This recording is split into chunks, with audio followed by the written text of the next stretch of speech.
The cold emptiness of the forgotten moon gnawed at their bones like hunger. The atmosphere, thin and sharp, offered no warmth, no comfort, only the howling of distant winds and the occasional creaking of metal torn loose from wreckage. They had stopped counting the days. Their ship had been shot down, their families gone before the flames had even settled.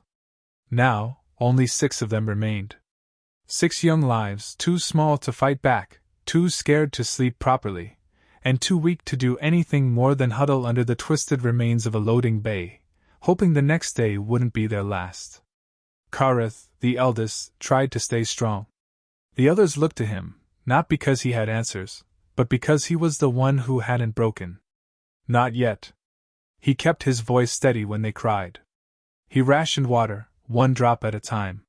He pretended to be brave, even when the noises in the dark made his claws tremble.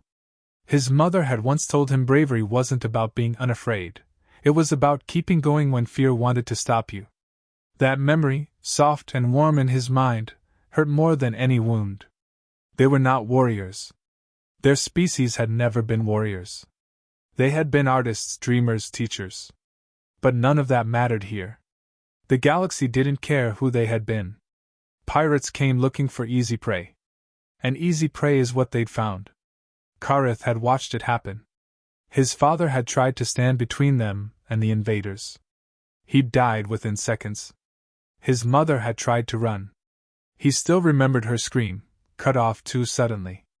He didn't talk about it. None of them did. The food ran out by the 3rd day. By the 5th, they were gnawing on wiring insulation for something, anything, to chew. Water was harder. The emergency tanks were gone, so they waited for condensation to form inside the husks of metal, licking it off like animals. The youngest among them, Ilta, no more than a child by human standards, was the first to go. She stopped moving one morning. Kareth held her for hours, begging her to wake up, whispering lullabies their people hadn't sung in generations. When night fell, he dug a shallow hole with his bare claws and laid her body to rest beneath the stars. They cried without sound. There was no energy for sobbing. They tried sending signals. The comms array was partially functional, barely. They didn't even know if the frequency was being picked up. The galaxy was vast, and no one cared about the broken fragments of a no-name race from a forgotten arm of the spiral. Their language wasn't even supported in modern translation packs anymore. Outdated. Unprofitable. Extinct. Still, Kareth kept trying. "Please," he whispered into the receiver, his voice hoarse and cracked. "Please. Anyone. We're still here. We're alive. Help us." Each word felt heavier than the last. He didn't believe anyone was listening. But he said them anyway. For them. When he returned to the others, he found 2 of them arguing over a scrap of plastic they'd convinced themselves might be edible. He separated them gently. He told them stories, fables passed down from their culture about stars that could speak, moons that sang to lost children. He told them about their ancestors and the time before hyperlanes, when families lived together on single planets and danced under open skies. He painted pictures with words. Not because he believed they would live to see such things, but because it was better to dream than to wait in silence for death. That night, a strange sound broke the pattern. A humming, low and steady, unlike the shrieks of the wind or the groans of collapsing steel. The children stirred. Kareth felt it before he heard it. A vibration in the ground. Rhythmic. Growing. He crawled to the edge of the shelter and peered out into the black. His heart pounded. There was a ship. Enormous. Blocky. Not sleek like pirate craft, not grotesque like the haulers. It was functional, weathered, and painted in dark grays and black. It didn't broadcast any identifiers. No transponder signal. No galactic registration. Silent. Watching. Kareth ducked back inside. They huddled, wide-eyed, breath held. Was this it? Had the pirates returned to finish what they'd started? The ship landed without fanfare. No music. No lights. Just a slow descent and a hiss of hydraulics as its ramp extended. A single figure emerged. They weren't sure what they were seeing at first. Tall. Covered in armor or maybe cloth. Heavy boots. A face hidden behind a visor with a cracked lens. One shoulder carried a pack. The other held a metal object too big for a tool, too long for a scanner. He walked slowly across the rocky plain, boots crunching over debris. He didn't speak. He didn't shout. He moved with purpose, not urgency. Calm. Like he knew exactly what was waiting and wasn't afraid. Karitha's instincts screamed at him to run. Instead, the human stopped near Ilta's grave. He knelt. Not like a scanner, not like a soldier. Like someone mourning. One hand rested on the freshly turned soil. He bowed his head. Then he stood, looked around slowly, and without a word, reached into his pack and placed something beside the grave. A bottle. Clear.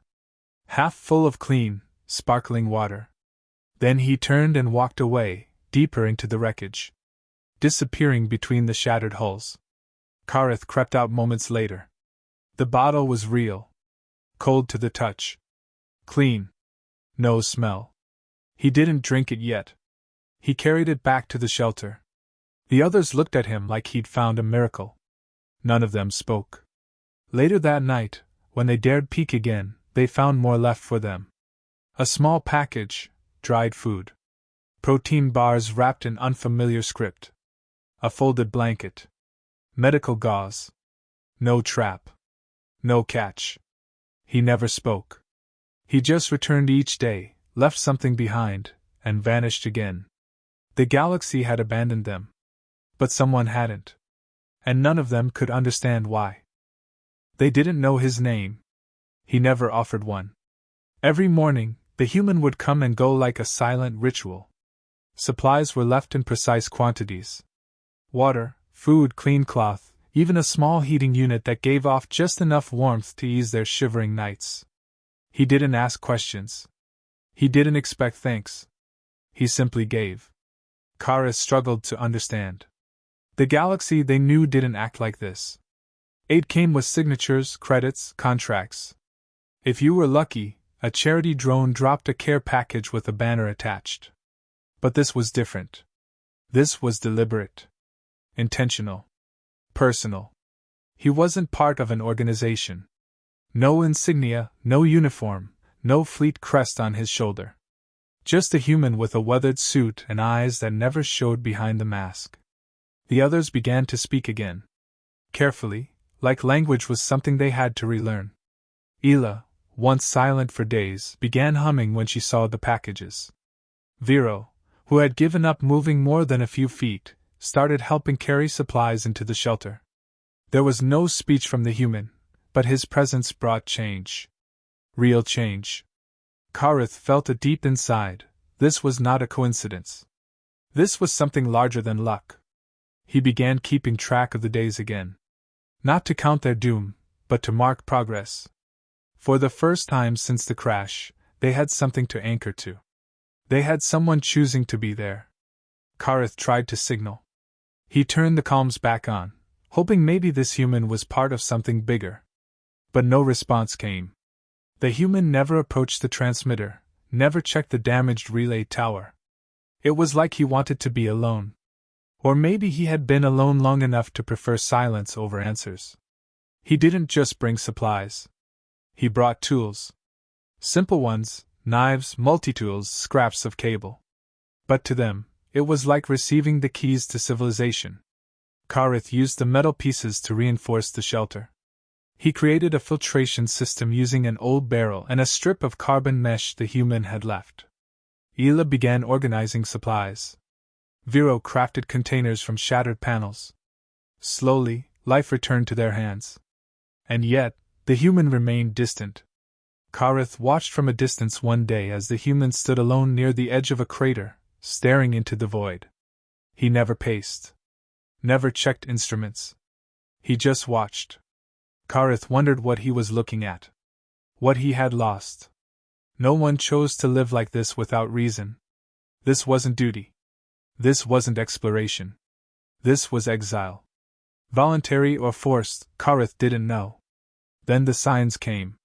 Burn marks on the horizon. charred soil. Footprints, large, heavy, not human. Kareth had seen them before. Pirates. Or worse.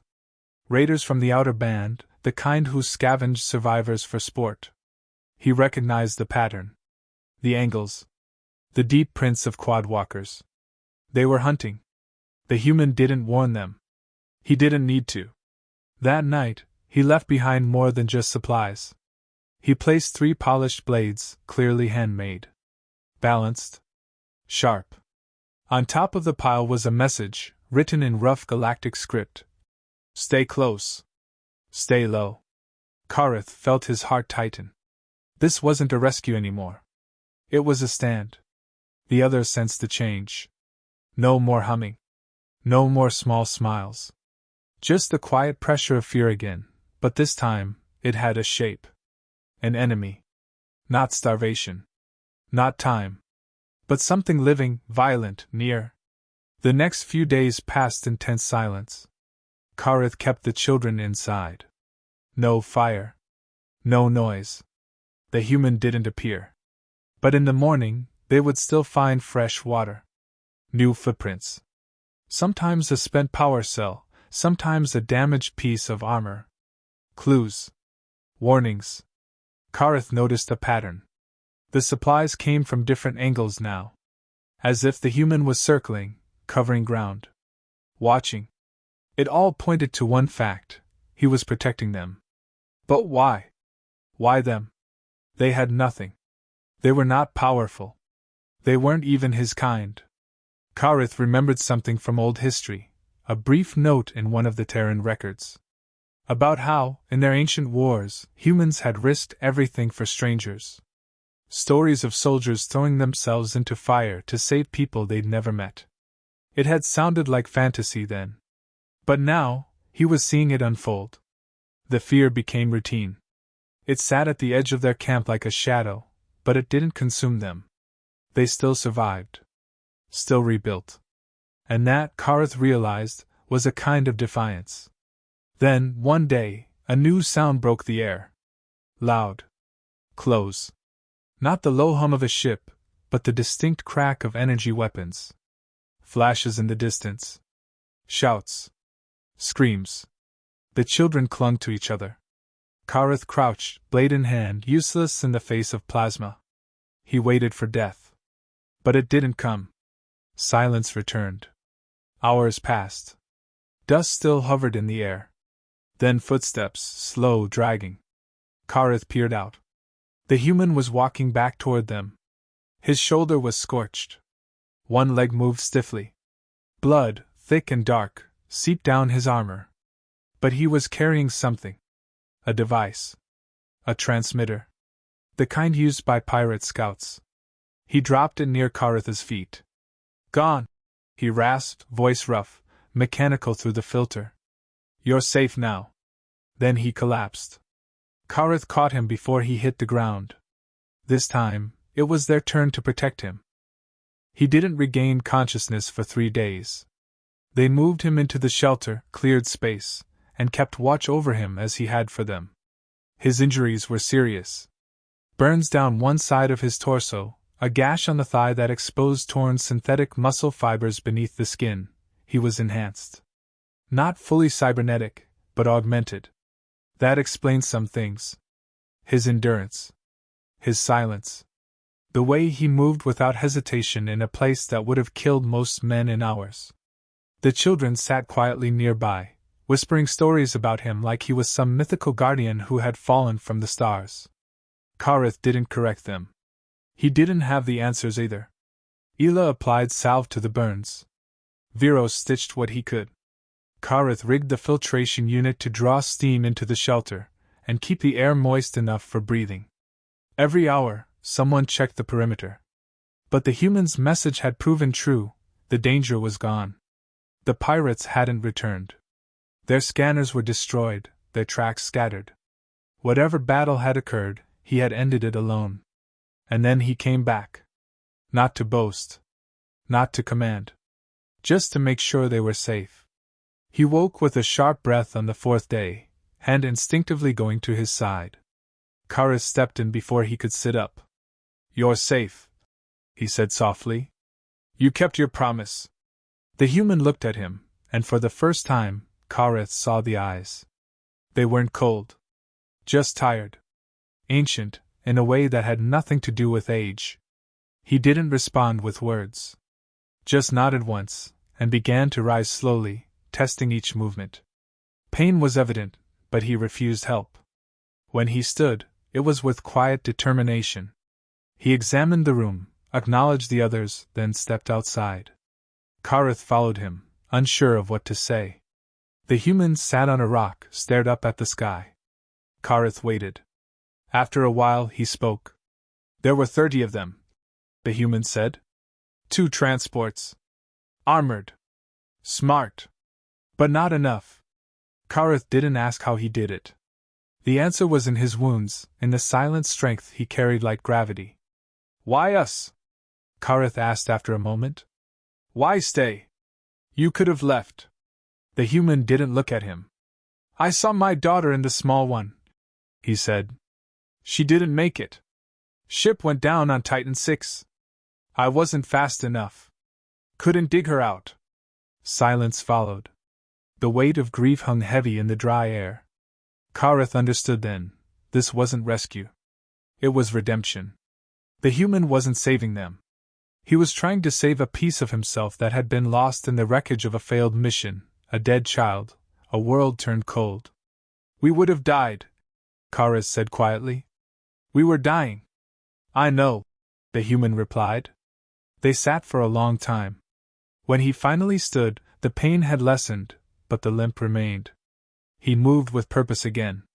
Not because the threat was gone, but because he had chosen to remain even when the obligation had passed. He began reinforcing the shelter, fixing their tools. He taught them how to seal hull plating with heat, how to reroute thermal lines for better efficiency, how to quiet their generator to avoid detection from long-range scans. He didn't teach with words, but action. Demonstration. They learned quickly. It was survival, but it felt like more than that. It felt like family. Weeks passed. Supplies grew. Systems improved. The transmitter they'd repaired began picking up signals, none friendly, but distant. Kareth noticed the change in the others too. Ela could laugh again. Vero crafted intricate devices from scrap. The children ran and played like they hadn't in months. It was peace, however temporary. And it was earned. Then, something changed. A message came through the comm array. Federation. A patrol, weeks away. Coordinates confirmed. Kareth was stunned. The very people they had given up hope on now finally answered. Rescue was possible. He told the others, and celebration rippled through the shelter. For the first time, they could dream of leaving. Of rejoining the galaxy. Of seeing cities again. Homes. Real food. But the human didn't share in the joy. He stood at the edge of the camp, watching the sky again, silent. That night Kareth approached him. "You're not coming with us, are you?" The human said nothing. "We'll vouch for you.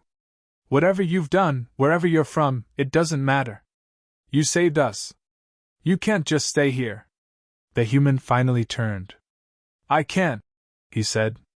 "And I will. There are more out there. More camps. More signals I've traced. You're not the only ones." Kareth felt anger rise. "So you'll just keep wandering? Finding the dying? What are you trying to prove?" "I'm not proving anything," he said quietly. "I'm trying to make sure no one dies alone again." The words struck deep. Kareth didn't argue. There was nothing left to say. He knew the human wouldn't change his mind. When the patrol arrived, they were shocked to find survivors. More shocked to find a working shelter, defensive perimeter, power, and medical care. They asked questions. The survivors answered. The human remained unseen, disappeared into the horizon hours before the shuttle landed. The Federation officers found traces. Empty rations. Makeshift weapons. A name carved into the side of a burned tree. "For the ones who remain." Kareth boarded the shuttle with the others. As they ascended into the sky, he looked down one last time. He saw the figure far below, walking into the wasteland again, alone, toward another signal, another soul on the edge of hope. And in that moment, Kareth knew something he'd never forget. Humanity didn't just survive in the galaxy. It defined it. The patrol ship's interior was quiet, sterile, humming with the low sound of functioning systems. Kareth sat in silence as the stars streaked past the viewport. Around him, the others rested, some sleeping, others just staring into the void. The children, now fed and clean, clung to warm blankets that still smelled faintly of dust and rust. No one spoke much. They were safe now. But safety didn't erase memory. It didn't undo the months of hiding, the loss, the fear, or the final image of the man walking into the horizon, alone. When the debrief began, the Federation officers had questions. So many questions. How long had they been stranded? How had they survived? Where had they gotten the supplies? Who had maintained the power, constructed the defenses, repaired the transmitter? Kareth answered with what little they knew. The man didn't give his name. He didn't explain where he was from. All they had were fragments, a patch on his uniform that bore a faded symbol, a few technical manuals written in archaic Earth dialects, and the undeniable reality of their rescue. The officers exchanged uncertain glances. One of them pulled up an old file. A mission report. A soldier presumed dead in a failed relief effort 3 years prior. His name wasn't officially listed anywhere after that, no records, no communications. He had vanished. Not declared rogue, just missing. Forgotten. The officer closed the file without saying anything further. They didn't press the matter. They were processed, evaluated, and eventually transferred to a recovery station orbiting the inner belt. It wasn't Earth, but it was Federation space. Safe, warm, organized. Medical care was immediate. Psychological support was offered. No one declined. The children were the first to adjust, their minds pliable enough to rebuild. The adults struggled more. Every loud noise, every dark corridor, triggered memories of the compound and the threat of being found. Kareth couldn't sleep. Not well. Every time he closed his eyes, he saw him again, silent, limping, always moving forward into danger without expectation of gratitude. That kind of selflessness didn't exist anymore, at least not in the worlds Kareth knew. The Federation worked on structure, order, delegation. Heroes didn't live in the wilds, surrounded by ash and ruins. They existed in holovids and official statements. This man had no audience. No rank. Just action. One day, while walking the observation deck, Kareth met with one of the station's AI archivists. Curious, he asked about similar cases, solitary operators who had gone dark and turned into myths. The AI paused before responding, as if searching deeper layers of its repository. There are accounts, it said. Unconfirmed. Incomplete. Sightings across various fringe systems. Individuals matching your description aiding in isolated recovery zones. No centralized identity. Federation tags, often outdated. Patterns suggest a single operative, possibly continuing failed relief missions without official sanction. Why wouldn't the Federation send someone to retrieve him? Kareth asked. Resource allocation, the AI responded. Low priority. High-risk zones. Assumed casualty. The word stung. A man who had survived, who had done more than a dozen teams combined, was reduced to an assumed casualty because it was inconvenient to investigate. Kareth felt something twist inside him. Anger, maybe? Or something deeper, guilt, respect, helplessness. Ela joined him later. She had overheard the inquiry. She didn't say much, just leaned against the rail, watching the stars. After a long silence, she finally said, He changed us. Not just saved. Changed. Kareth nodded. He reminded me what humans used to mean. What they were supposed to be. It became a quiet mission among them, those who had been rescued. They didn't speak of him publicly, not at first. But when they were interviewed, they told his story. When they met other survivors from similar disasters, they compared notes. In time, the outline formed. Always a single man. Always arriving after hope had died. Always leaving before gratitude could be given. Vero tracked an incident log on a station in the Outer Rim. 6 survivors found alive inside a collapsing mining rig. Same descriptions. Another crew told of a hidden water cache marked with coordinates, and an old Earth military seal. Another group, from a medical freighter that crash-landed during a solar storm, swore someone had left them oxygen tanks and emergency shelter days before the Federation arrived. No records confirmed this. No cameras caught him. But they all told the same story: a human who didn't want recognition, who disappeared before help arrived, who kept saving people long after anyone else stopped looking. Karith and the others submitted a formal report. Not a complaint. A request for recognition. Not for medals, not for rewards, just acknowledgement. That someone had chosen to continue the work of mercy without orders, without backup, without even a name. The Federation responded with protocol. Thanked them for the data. Promised to investigate. And then quietly archived the file. But the story didn't end. Whispers spread. Within the lower ranks, within civilian comms, within the groups who understood what it was to be forgotten, his name began to take shape. Not his real name, no one knew it, but a name forged in reverence. The Ghost Guardian. The Last Volunteer. The Lone Watchman. Each group had their version. Each one spoke of him with a mixture of fear, awe, and gratitude. Karith found himself speaking at recovery centers, recounting the survival tale not as an officer or a leader, but as a witness to something greater than orders. He didn't embellish. He didn't dramatize. He just told the truth. And the truth moved people. In the years that followed, aid groups formed loosely around his myth. They called themselves the Silent Path. Their motto: "If one man can make a difference, so can we." They trained in forgotten systems. They patrolled where no one else would. They left supplies and signals and hope, and sometimes, when they arrived at disaster sites, they found signs that someone had already been there. A symbol scratched into metal. A ration box marked with faded coordinates. No name. Just presence. Karith never saw him again. But he didn't need to. The galaxy had changed. Not because of politics. Not because of war. But because of one man who refused to let suffering become normal. He hadn't just saved the forgotten. He reminded the galaxy that humanity, even at its quietest, could still be the light in the darkest night. The story of the unknown human spread far beyond what Karith or Ela or any of the others ever imagined. Not because of official broadcasts or propaganda, but because those who had been saved, those who had seen with their own eyes what selflessness looked like, could not remain silent. One by one, in backwater ports, in forgotten stations, in scattered colonies, they spoke. Not of his strength, but of his resolve. Not of his weapons, but of his sacrifice. And in their voices was not only awe, but something rare in the vast expanse of the stars: belief.